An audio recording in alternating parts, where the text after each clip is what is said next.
You think blood means loyalty? My own sister framed me for fraud, got me kicked out of the company I built from scratch, while my father applauded. But what they didn't know was I had already moved every asset, every client, and every line of code. By the time they realized, I owned everything. And they owned nothing. This is not just a story. This is a reckoning.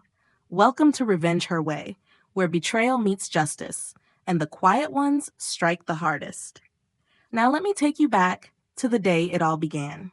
When I stepped off that flight to Austin, Texas, I didn't know my life was about to split in two, before and after.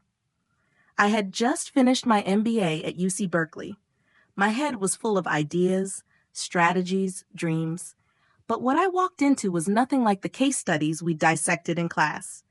My father, James Carter, a brilliant mind who had once built hardware systems for the aerospace industry, was now sitting in his dimly lit office, drowning in silence. The walls of Carter Tech Solutions, the company he had started in the late 90s, felt more like tombstones than milestones. The company owed over $3.7 million. Debt collectors called daily. Staff were leaving in waves. The lights in half the building had been shut off to save power. And my sister, Samantha Carter, blonde, elegant, always framed in good lighting, was smiling on the cover of Forbes Women in Tech. She was the star, the voice of the brand, but never the backbone. Samantha hadn't set foot in the office in over a year. Still, to my father, she could do no wrong. "She's busy building our image," he'd say. Meanwhile, the company she represented was crumbling. I didn't come back expecting a throne. Honestly, I wasn't even sure if I'd be welcome. But when I saw my father in that office, gray-faced and hunched over spreadsheets with red numbers, something cracked open inside me. This was the man who taught me to ride a bike, who fixed my science projects with military precision. I couldn't let everything he built rot away. Not like this. So I started small. I showed up every day at 6:30 a.m. I brewed the coffee.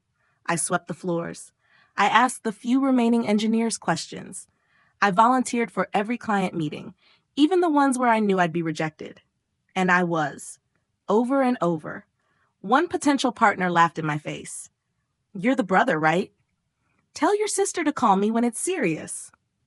I smiled, shook his hand, and moved on to the next. I studied everything. Contracts, invoices, customer churn reports.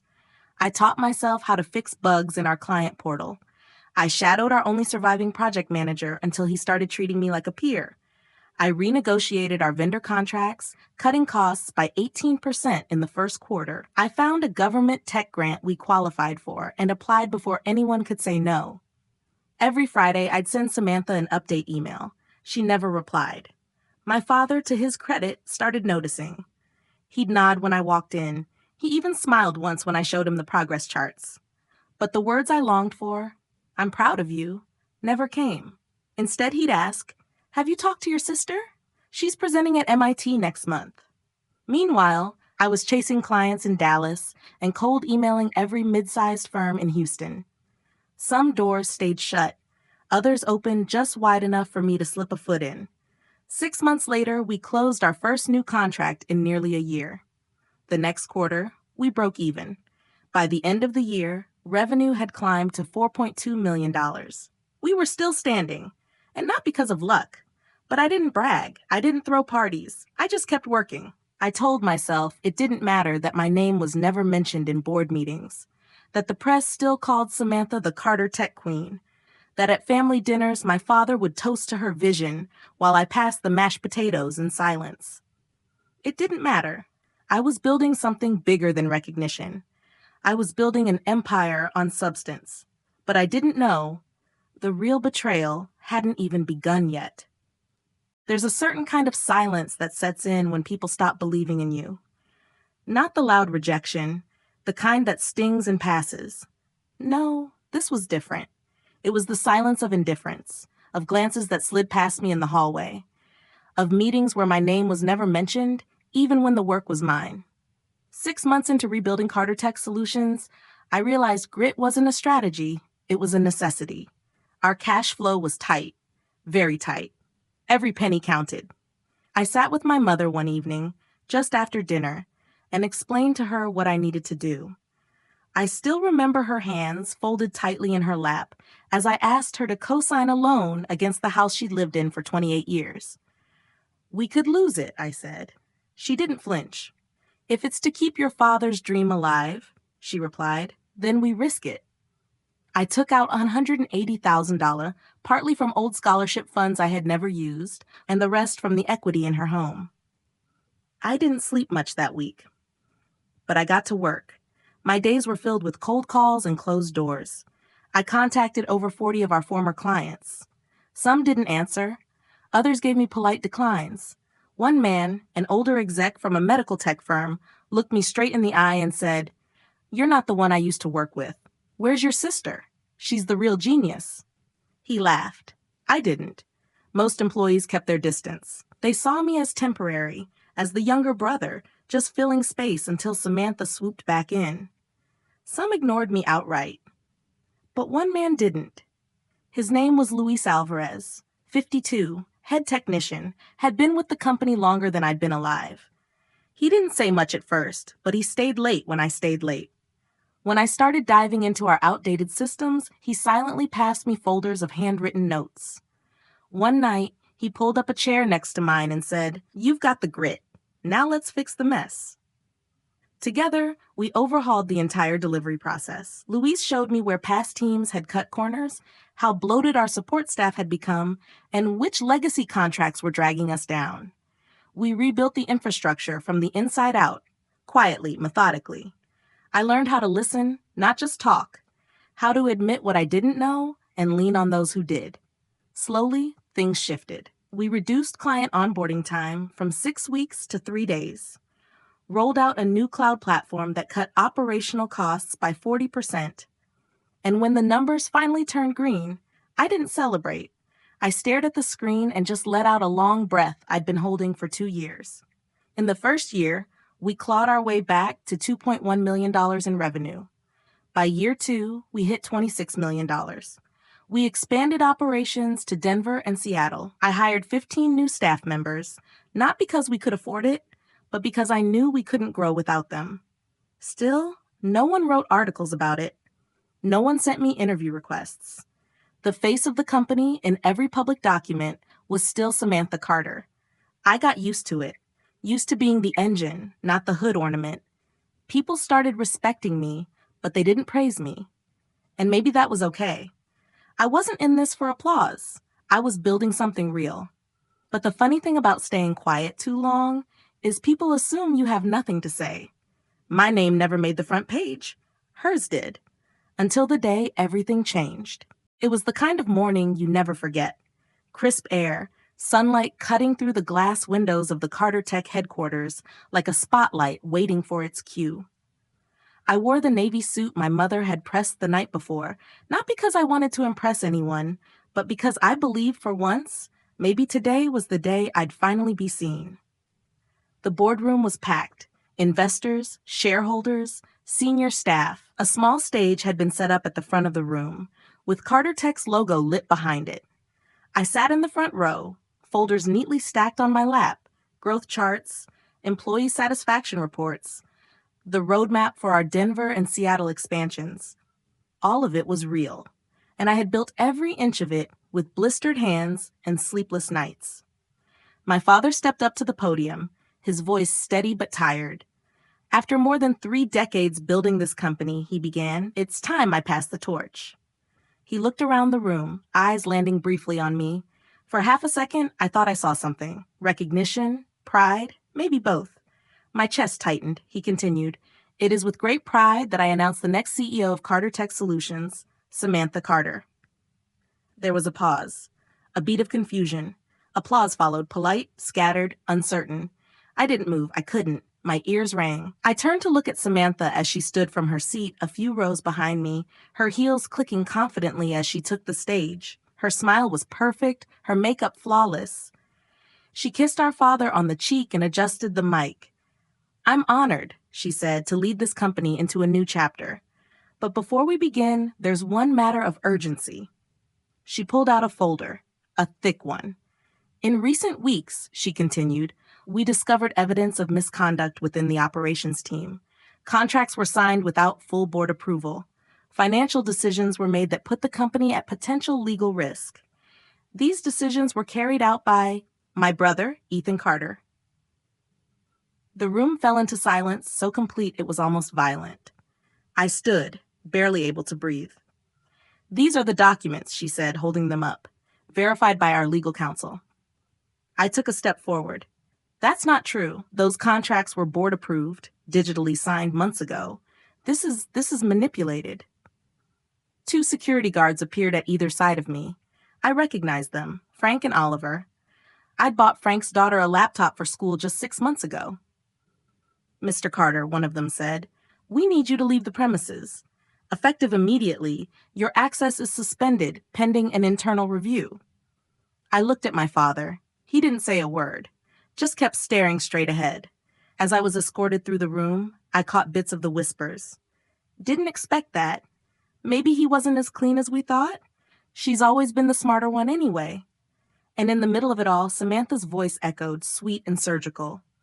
"I'm sorry it had to be this way, Ethan, but we have a responsibility to this company." No one offered a hand. No one called after me. By the time I stepped outside, the sunlight had shifted. It felt colder, meaner. I sat in my car, shaking. Not with fear, but with clarity. She had played her move. The board had followed her lead. My father had chosen his favorite.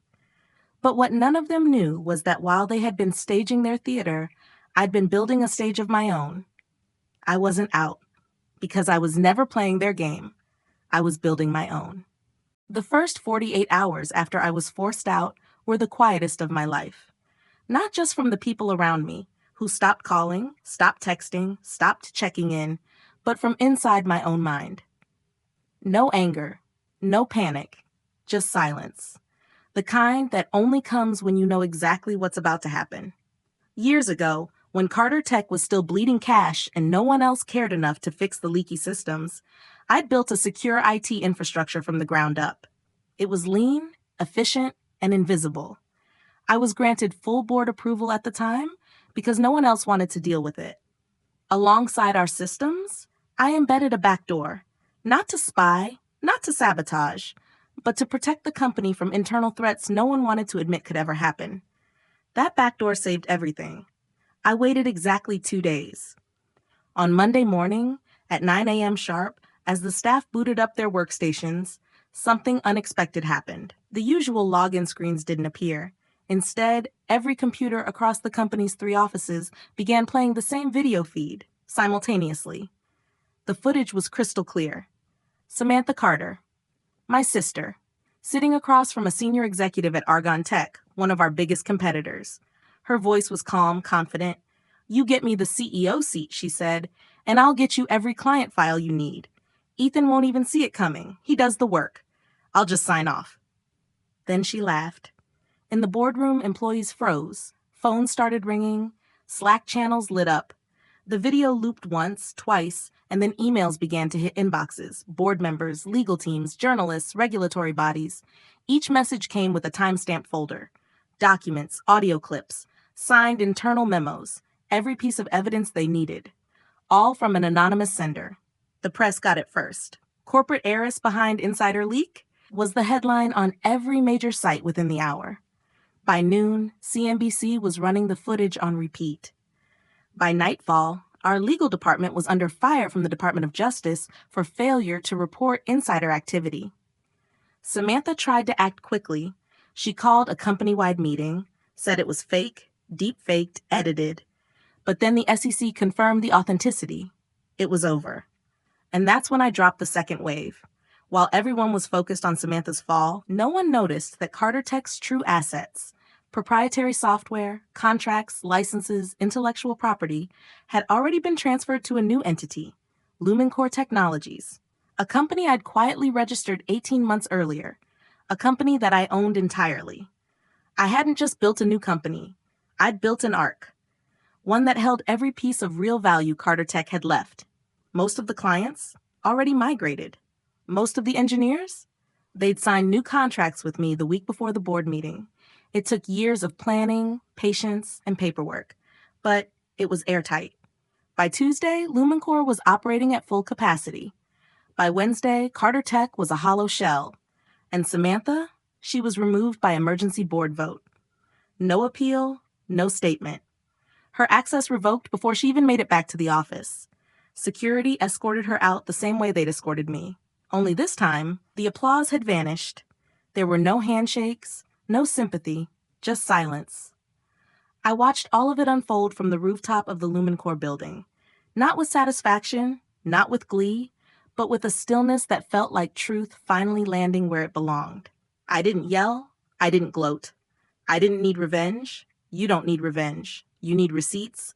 And I had them all. A week after the collapse of Carter Tech, my mailbox held a letter, real paper, handwritten in my mother's delicate script. I hadn't seen that in years. No subject line, no email trail, just ink, shaky in places, like the pen had trembled between guilt and desperation. It wasn't long, just a few paragraphs. She said they were sorry, that they hadn't known the extent of Samantha's actions, that my father had lost nearly everything in the company's stock, his retirement, their home, their future.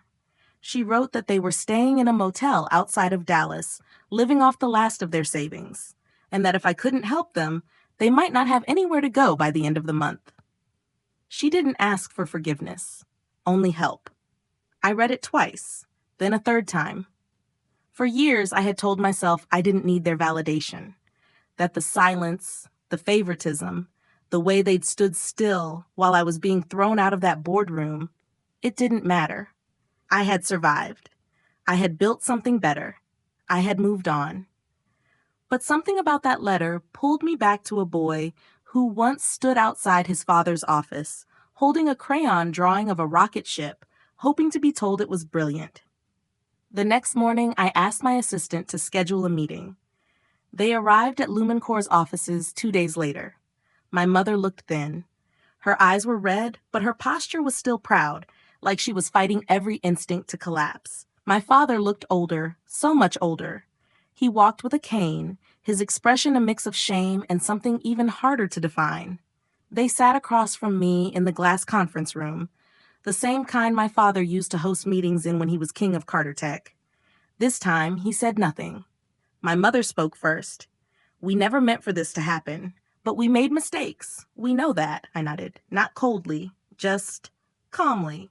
"I'm not here to talk about the past," I said. "I'm here to offer a solution." I slid a folder across the table. Inside was a detailed plan, a buyback of their Carter Tech stock at its original purchase value, enough to buy a modest home and live comfortably if managed wisely. But there were conditions. 1, I said, "You'll withdraw from any and all business activity permanently." They didn't interrupt. 2, "You'll sign a non-disclosure agreement about everything. Samantha, the board, what happened at Carter Tech." My father's jaw tightened. My mother reached for his hand. "And 3, the funds will be held in a managed trust. You'll receive a monthly stipend. You won't control the principal." There was silence. Long and heavy. "You don't trust us," my father finally said quietly. "No," I replied, "because you taught me not to." He blinked. My mother wiped at her eyes. "I'm not doing this because of who you are," I continued. "I'm doing it for who I used to believe you were, for the kid who once thought his parents hung the moon. That kid deserves to see them safe, even if he knows better now." After a long pause, my father reached for the pen. They signed. No hugs, no tears, just a faint, bitter understanding passing between us like a gust of wind. As security escorted them gently out, my mother turned back for a second and whispered, "Thank you, Ethan. We're sorry it turned out like this." I didn't respond, just nodded once. That evening, I sat alone in my office, the skyline of Austin stretched out beyond the windows, and for the first time in months, I didn't feel anger or triumph or sorrow, just a quiet emptiness. I didn't save them for who they were. I saved them for who I once hoped they'd be. 3 years later, I stood before a packed auditorium at Harvard Business School. The lights dimmed, the murmurs settled, and hundreds of students waited for me to speak. The topic they had invited me to share was simple on paper but heavy in spirit. Family is not a strategy. I looked out over the rows of faces, eager, sharp, young, and took a slow breath. My name is Ethan Carter, I began, and I'm not here to tell you how to build a company. I'm here to tell you what happens when the people you love most become the very storm you must weather. The journey from betrayal to clarity isn't quick, and it isn't glamorous. But somewhere in those quiet hours, when the headlines fade and the applause dies down, you're left with yourself. And that's where your real foundation gets built. Lumencore Technologies had become one of the top 5 AI software firms in the country, valued at $980 million. We had offices in 4 states and were working with clients across 3 continents. But none of those numbers mattered to me as much as the culture we'd created, one that valued honesty over charm, effort over appearance, and resilience over connections. Samantha? She now worked at a nonprofit in Oregon, helping high school girls get into STEM fields. A quiet pivot, far from cameras, far from shareholders. I read about it once in a newsletter someone forwarded me. I didn't reply to her last letter.